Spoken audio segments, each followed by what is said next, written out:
Не снимай. Позор какой. Гречка разбухает еще внутри, то есть дополнительно.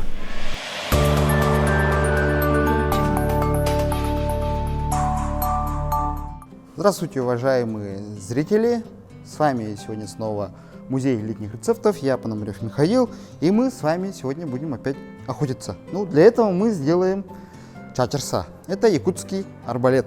Ну, мало кто, наверное, знает то, что в Якутии, конечно, были арбалеты, так как у нас очень хорошо распространены луки, но вот тут есть исторический момент, так сказать. В музее в Германии и также еще в американском музее хранятся вот такой арбалет. Он был отправлен с территории Якутии еще в 20 веке, в начале 20 века, а так производство этот арбалет 19 века, очень, так скажем, давно. Ну, в историческом понимании это, конечно, недавно, но все-таки наши предки делали арбалеты чачерса. Мы используем обычную доску, сороковку из сосны, ну и лук у нас будет, чачер как раз вот, компонент будет состоять из березы, куска березы.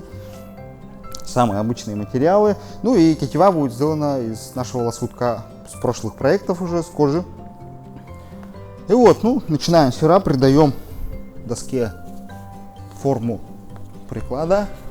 Давайте так, для подсказки возьмем, как примерно выглядело. Вот, примерно такие очертания у нас получились. Это его очень пока приблизительный размер. Чтобы еще тут немножко добавим, чтобы видно все было. И вот, сейчас уже начинаем пилить. Конечно, для убыстрения процесса мы будем пользоваться самой обычной пилой.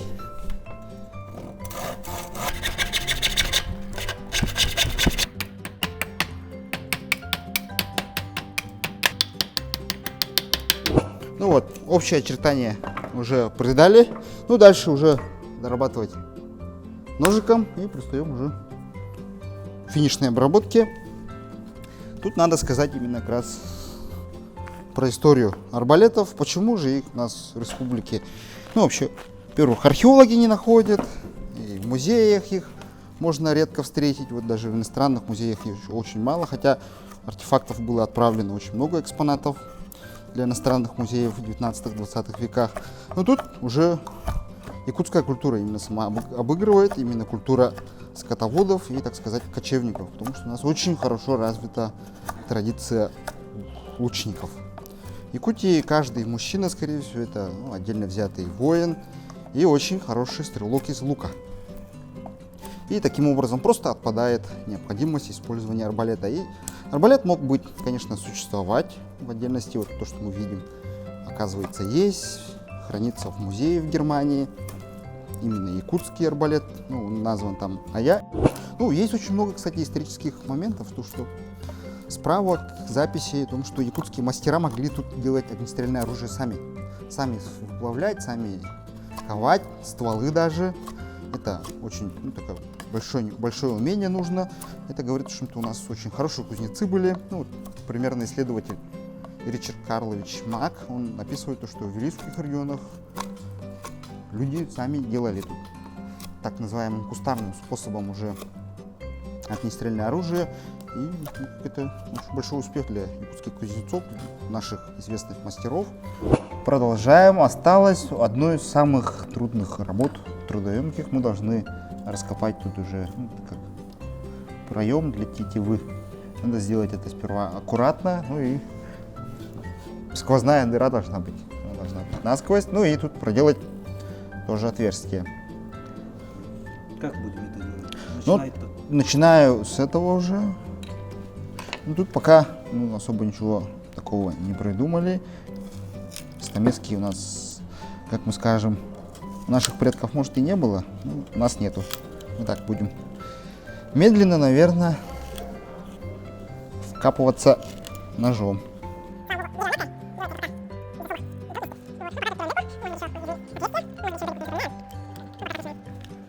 Вот мы уже почти закончили основную часть бурения, так скажем.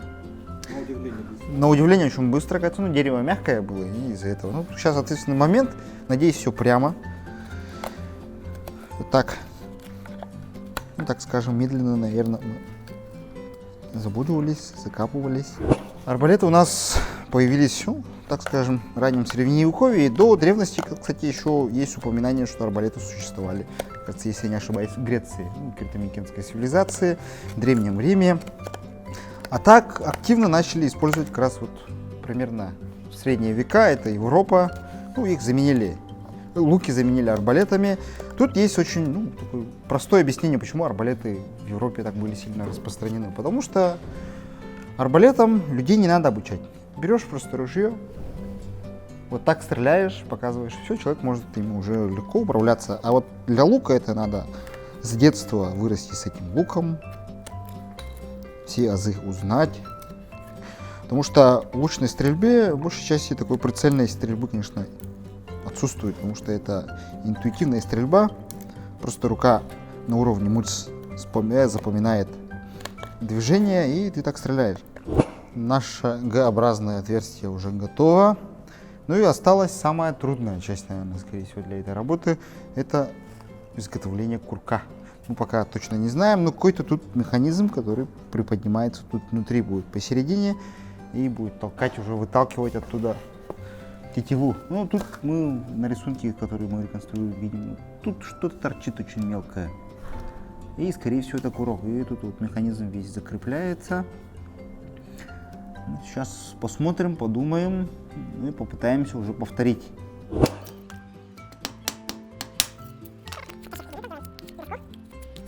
Курок у нас вот придуман, закончен вроде бы будет.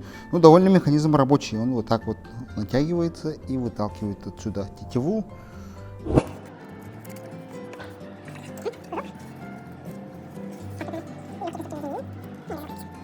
Вот мой курок, уже механизм почти готов. Вот так он будет крепиться. Ну, внутри он выглядит вот так. Вот так. Вот, ну для этого нам надо просверлить сам курок и тут сделать тоже сквозное отверстие. И тут такая вот исторический факт тоже. Ну вот есть одна из старинных, как сказать, дрель старинная якутская, называется сандра. Ну, это уже по подобию, кажется, русской ручной дрели было сделано. Но еще были, ну, такие смычковые из лука. Прожимаешь, просто вот так вот крутишь. Тоже как дрель работала. Ну вот, сегодня мы для экономии времени уже будем пользоваться благами и цивилизации.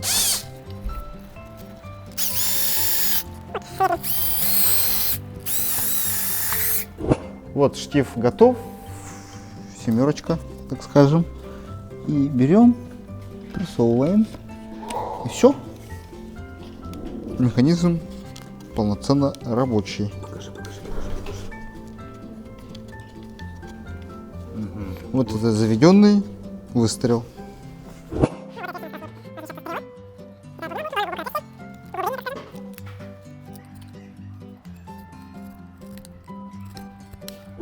Вот, отверстие готово. Ну, для стрелы.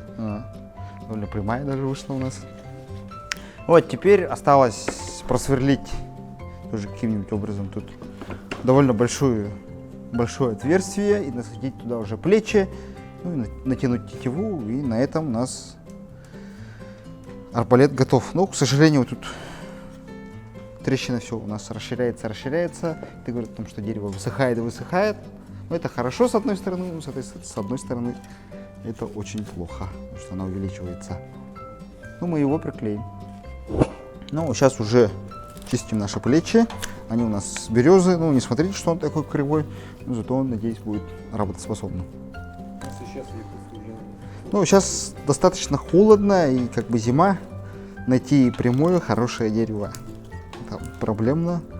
Возможность выехать в лес совсем по минимуму. Конечно, можно поехать.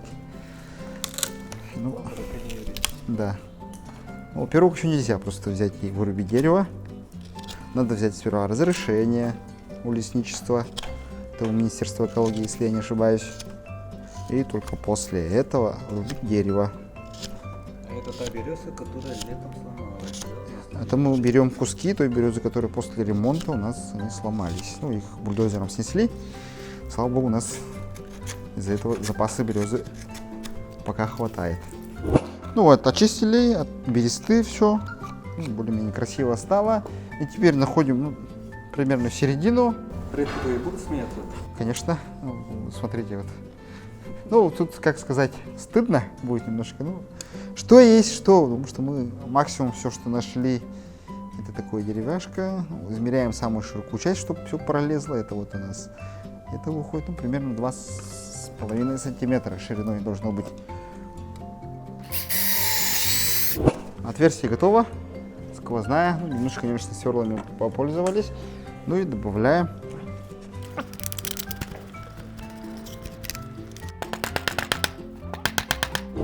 Вот, ну уже натягиваем тетиву, сперва завяжем, наверное, и потом только будем закручивать.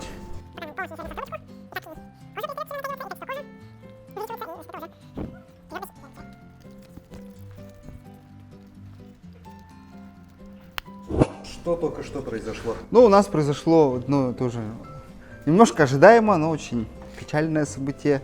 У нас посередине ровно, тут, кажется, вот, пошла трещина и лопнуло плечо.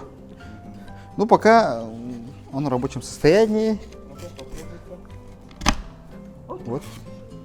Ну, очень слабенько уже будет стрелять, но все равно будет стрелять. Вот так вот сейчас встану. Первая зарядка. Ну, полет пока нормальный. Стрелу вот сюда закрепляем. Вот так вот. Абсолютно свободно должно вставать. Ну и стреляем. Вот. Ну и работает. Вон, домик мы пробили. Конечно, недалеко полетело. Почему недалеко?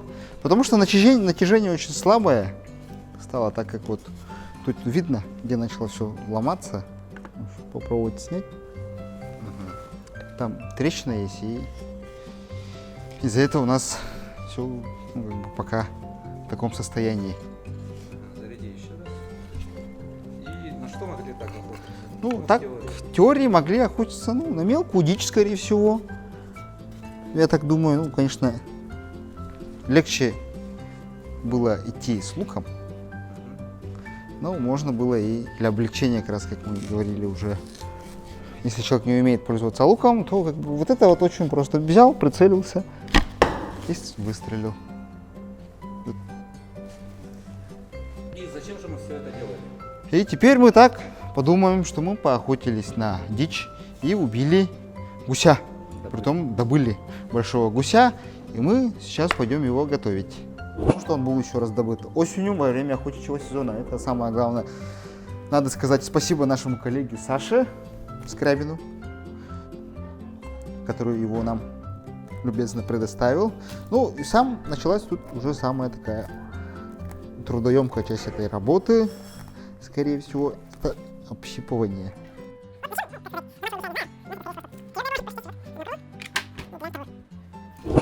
Вот, мы уже разделали гуся, так красиво поставив. И вот, мы будем сейчас уже готовить блюдо не якутское, а русское. И самое главное, блюдо не простых людей, так скажем, а более богатого сословия. Ну, бояр, может быть, даже русского царя, он мог кушать такое. Ну, для этого, конечно, не надо добавлять лука. И вот, для этого вначале нам, конечно, понадобится маринад, чтобы мясо стало мягче. Потому что у дичи она очень такая жесткая. Для этого нам потребуется, как сказать, горчица, мед, черный перец и лук. Очень простой маринад. Ну, такое блюдо было очень сильно распространено по всей части, западной части России. Мы его, так скажем, не полностью реконструируем, а пробуем. Якутский гусь, и что с него получится. Гуси, они повсюду, по всему миру одинаковые, наверное.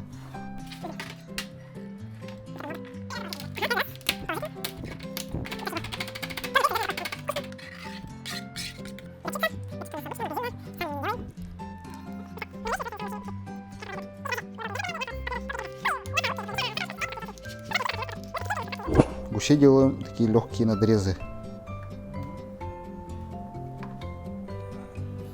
у нас времени не так много, чтобы его замариновать. А вот этот натрез, он, как сказать, поможет ускорить процесс. Просто грудки тут очень много в груди. Ну, просто, и просто обильно вот так вот наносим.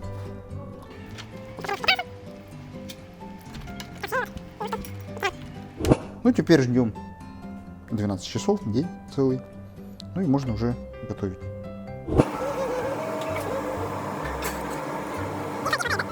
И вот, начинаем нашу готовку. Сейчас мы находимся у наших друзей. Мы очень долго искали именно вот такую русскую печку.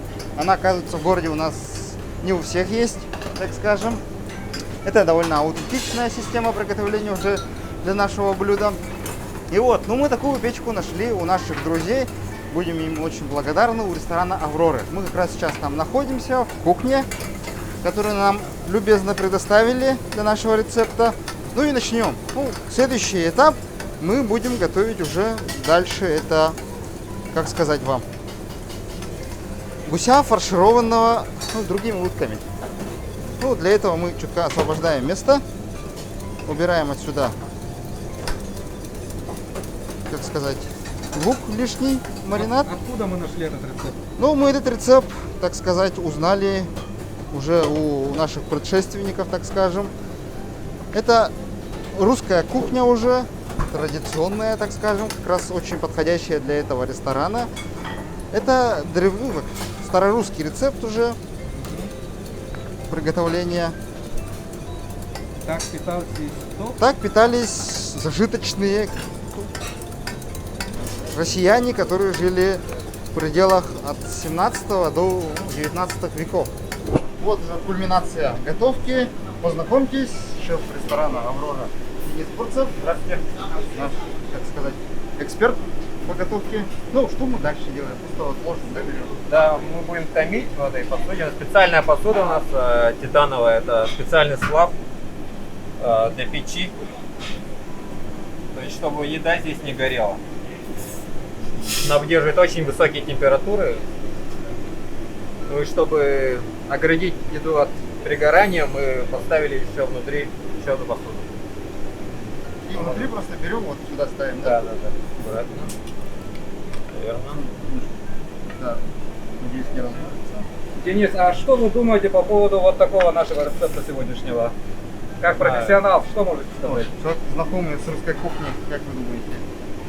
Ну, я думаю, что это будет интересное, необычное. Надо все пробовать, все новое. Все новое это хорошо забытое старое. Хорошо, и в таком виде? Да, прям в таком виде, наверное, и поставим.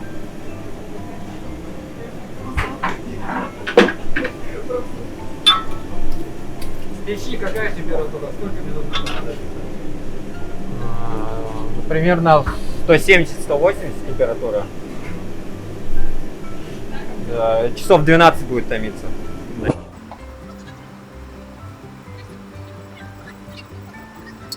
Мы сейчас просто ложим, да? Да, просто ставим. Ну, прямо на углу.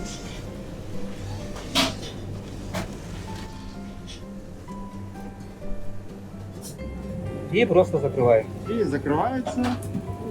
А, там еще и градусник уже есть, да? Следующая встреча у нас будет уже завтра утром. Доброе утро, наши подписчики.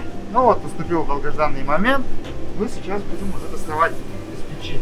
Пошли суп. Ну, прошли примерно 12, больше, может, часов. Вот у нас уточка наша идет, тепленькая.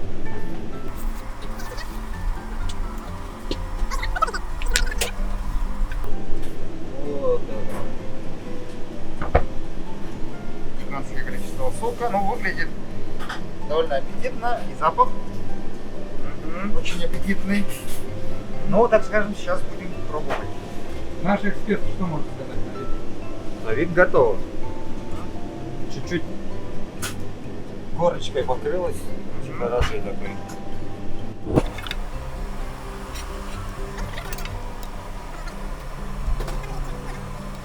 И вот мы уже переместились в зал ресторана. Как раз вот посмотрите на интерьер, он подходит под наш, сказал, Идеально подходит. идеально подходит под наш сегодняшний рецепт. Царская Россия. Ну и начнем, да? Вот, Да, давайте. начнем, Денис, будьте дегустатором первого. Скажите, как все получилось.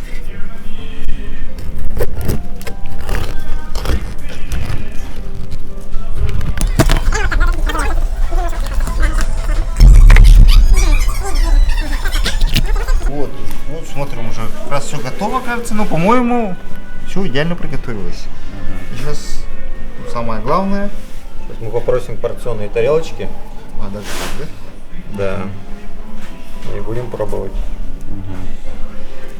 Ну, Денис, дичь вы давно готовили такую подобную?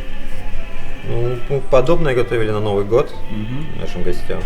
То есть, у нас он был более традиционный. Мы по старинным рецептам готовили его с гречкой томленой.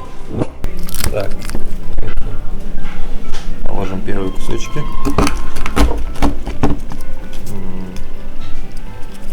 Сама начинка, утка. Утка тоже приготовилась. У нас черки же были, да? Да. Чернышки. Это одна из самых распространенных, кажется, видов уток для Якутии. Миша сам добыл? Ну, уток, да, когда-то. Ну и что? пробуем. Дегустируем. Будем пробовать.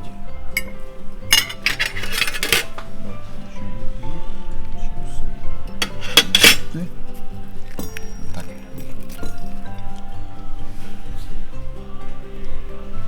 Ну, скажу первый вердикт. Соли как раз хватает. Потому что я боялся, что соли, в принципе, мало будет. Наш эксперт. Утка внутри приготовилась. Сочная, нежная. Прям можете посмотреть на текстуру. Она прям на волокна расходится. То есть она то, что была внутри, в соке гуся прям затомилась. Чувствуется. Да, кстати, утка тоже. Ну, можно мягкая. сказать то, что это царское блюдо, да? Я думаю, да, можно подавать к царскому столу. Будем благодарны нашим друзьям, ресторану «Аврора», трактир «Большая улица», то, что нам предоставили Приходите еще, локацию. конечно. Да. И гости, вот, наши подписчики, приходите в этот ресторан, попробуйте, тут кухня очень хорошая, вкусная. Ну и на этом мы заканчиваем. Приятного аппетита, до следующих встреч.